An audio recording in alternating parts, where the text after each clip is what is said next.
What if Revan trained Anakin? Part 2. Hey there folks, and welcome to the final installment of the Bantha II Sequel Week Spectacular. In this last video, we'll be going back to the story about Revan taking Anakin as an apprentice. So, grab a bowl of Bantha stew, settle into a comfy couch, and let's get right back into the story. Prepare yourselves, my friends, because this one is going to be a doozy.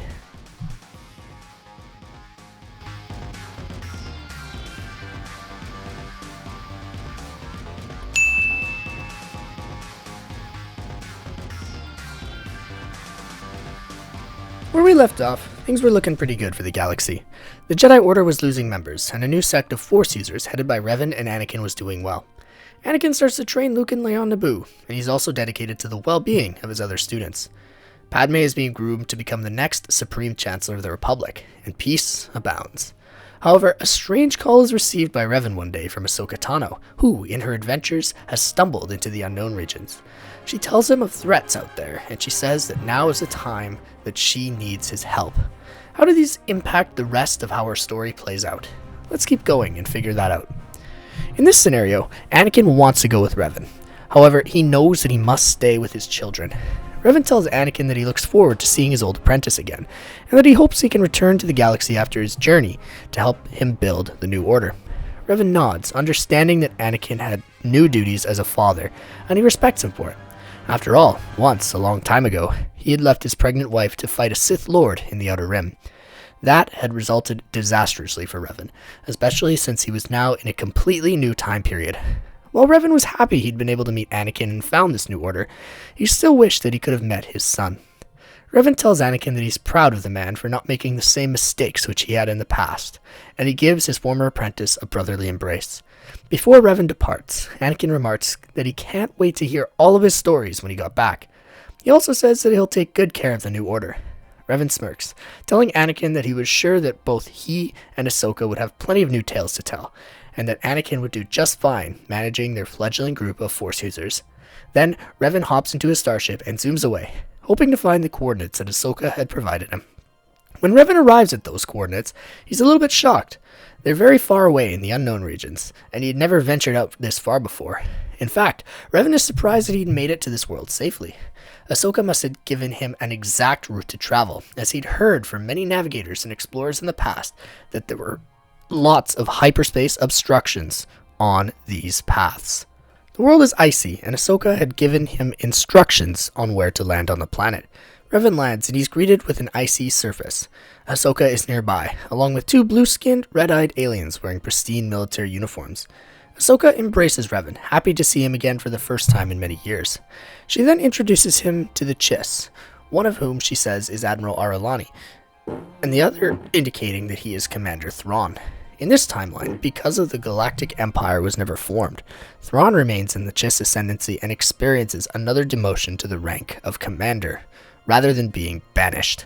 They tell Revan to hurry with them, and they take a subterranean transit system to the underground city of the Ice World, where all of the Chiss Syndicure are waiting for them, who are the ruling political and legislative class of the Chiss.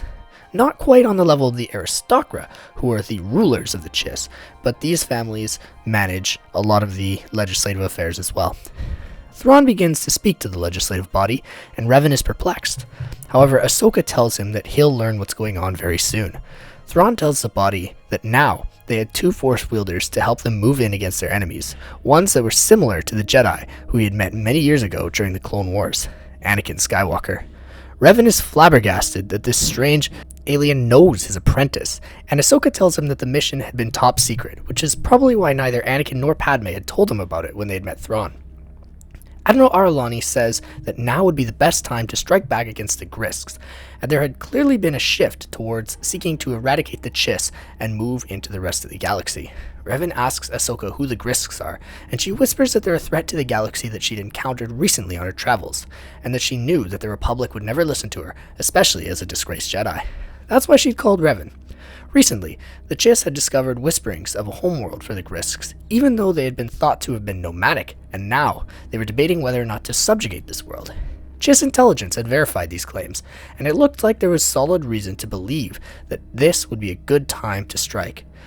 With the defeat of Jixtus in the Thrawn Ascendancy novels, who was assumed to be a prominent Grisk figure, their society would be weakened. Revan shakes his head and smiles, wondering what the young Ahsoka had gotten herself involved in.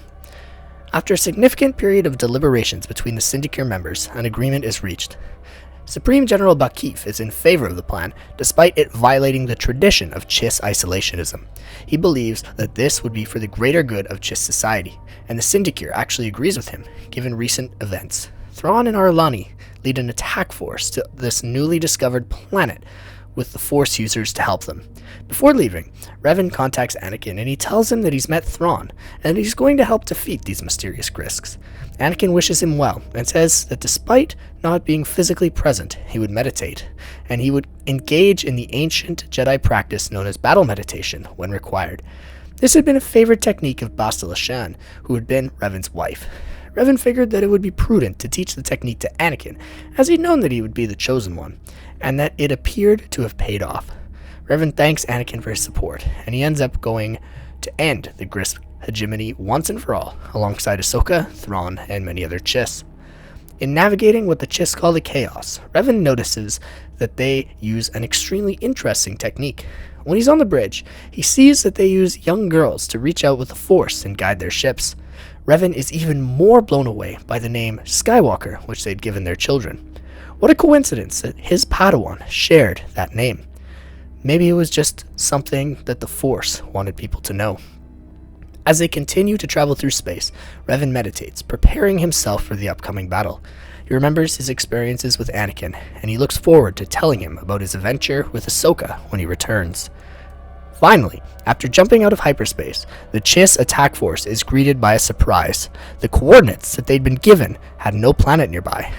Revan furrows his brow and looks at Ahsoka, who also appears confused. Thrawn simply strokes his chin, a smirk coming onto his face. He remarks about how brilliant the Grisks were, and how beautifully they'd orchestrated this plan. Revan asks the Chiss commander what he's talking about, when suddenly he notices something. In the distance, a massive fleet of Grisk ships awaits them, their batteries locked onto the Chiss and ready to go. So this was how space battles went in the unknown regions, Revan thinks to himself. He centers himself in the Force, and he begins to concentrate. He was one of the most powerful Force users to ever live. He stands right beside Ahsoka, who he had sensed something special about after their mission to the world that Anakin had called Mortis. Revan could tell that Thrawn was brilliant, and he could already sense an increased alertness and morale from the Chiss crew around him, indicating that Anakin had begun his battle meditation. While the Grisks outnumbered them, Revan had faith that this battle would go their way. As the battle begins, Thrawn starts his masterful manipulation of the battlefield, getting the Chiss into a favorable position to do them further good in the battle at hand.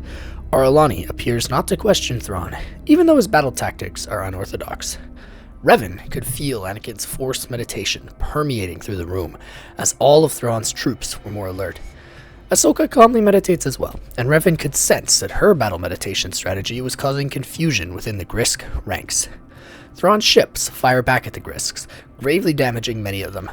Revan closes his own eyes, and he extends his hand, latching on to the nearest Grisk ship. Some of the Chiss look at him curiously, wondering what he's planning on doing. Truth be told, not even Revan knew if he could do this, but he felt the Force flowing through him like it hadn't in a very long time. Surely, if he could pull down an entire droid factory on Geonosis, destroying a starship couldn't be too difficult. Millennia of experience course through Revan's veins, and he harnesses both the light and dark sides of the Force to grip the Grisk ship even tighter. Then, grunting in exasperation, Revan clenches his fist. To the utter shock of the Chiss, the Grisk starship crumbles like paper, and it lights up space with an incredible explosion. Everyone aboard is stunned, and Revan feels himself panting heavily after completing his task. However, he isn't done. With Anakin's help in becoming more alert, Revan is still invigorated. He tells Thrawn that he'll be right back, donning his mask and armor once again, and he ends up doing a spacewalk outside of the Chiss starship. Thrawn is perplexed, but he doesn't show it. Arlani asks if he's truly going to let this Force wielder act irrationally, and Thrawn says that he believes Revan will help their cause, based on past behavior from Jedi he's met. Soon after his conversation, Revan, magnetized to Thrawn's ship with his boots, sends out a massive storm of Force lightning into space, the likes of which no one had ever seen before. It slams into multiple Grisk ships, short-circuiting them and allowing for the Chiss to defeat their attackers. Revan returns to the ship, utterly exhausted, and he collapses onto the floor in the hangar bay as the Chiss finish off the remaining Grisks. The Chiss take him to medbay, and there he recovers, gaining back his strength. When he wakes up, he's back on the Chiss homeworld, and the Ascendancy is stunned by Revan's mastery of the Force. It's unlike anything that they've ever seen. Supreme General Bakif is shocked when Arlani tells him about the incident, and he makes a suggestion that Revan stay within the Ascendancy as a protector to help run their Skywalker program. The offer is also extended to Ahsoka, who had proven herself in battle as well. Both of them, though, have to decline. They have priorities in the greater galaxy, and Ahsoka believes that they can provide the information that they've gathered from the Chiss to her friends and help them prepare for an invasion in the future, if the Grisks chose to launch an even larger assault. Ahsoka proposes that the Chiss remain in contact with her and Revan, and they exchange information with Arlani and Thrawn. The Chiss military thanks them for their help, and they provide the two Force users the safest path back to the known galaxy. Thrawn himself escorts them to the edge of the unknown regions, and he picks their brains a little bit longer about the nature of the Force. Ahsoka tells Thrawn that he will be an effective ally in the future, and that she looks forwards to keeping in touch with him. Thrawn bows his head in respect, and he oversees Ahsoka and Revan returning to their home. How do these events impact the end of our story? Let's find out. In the end, Ahsoka and Revan bear their histories to Anakin. He says that through his battle meditation he could feel some of what was going on, but he is incredibly intrigued by the Chiss. He tells Padme about the adventures of his friends, and she brings this development forward in the Senate. Revan, being the hero that he is to the galaxy from the Clone Wars, is a respected voice. However, because the Chiss are isolationist in nature, they make an effort to hide themselves from the Republic. Thrawn and Arlani refuse to speak with anyone except for Anakin, Ahsoka, and Revan, and many people believe that these tales from the unknown regions are mere fairy tales. Revan and Ahsoka know what they saw, though. They continue to train more and focus themselves in both sides of the Force, so that if the Grisks ever were to come back, the galaxy would have a capable group of defenders to fight against them. The Jedi were still pacifists, and they were still losing numbers due to their dogmatic nature.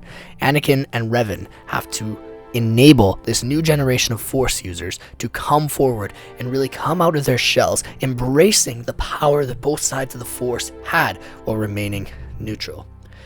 All of these three know exactly how to do that, and Ahsoka, having finished her journeys in the unknown regions, decides to help out in rebuilding this order with Revan and Anakin. Anakin continues to train his kids, who grow up to be just as powerful as their father. As time passes, and his old age takes Revan, Ahsoka and Anakin continue his legacy in the Force. Still, the galaxy at large remains at peace, especially with Padme taking the reins as Supreme Chancellor from Mon Mothma. However, if there ever was a greater threat that would re-emerge from the unknown regions, Anakin's order would be ready to face it head on. Hey there everyone, I hope that you enjoyed our final sequel video of the week.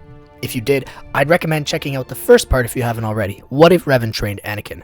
If you have any thoughts about this follow-up story, please share them in the comments. Would you like to see the story continued even further? If you do, how do you think that it would proceed?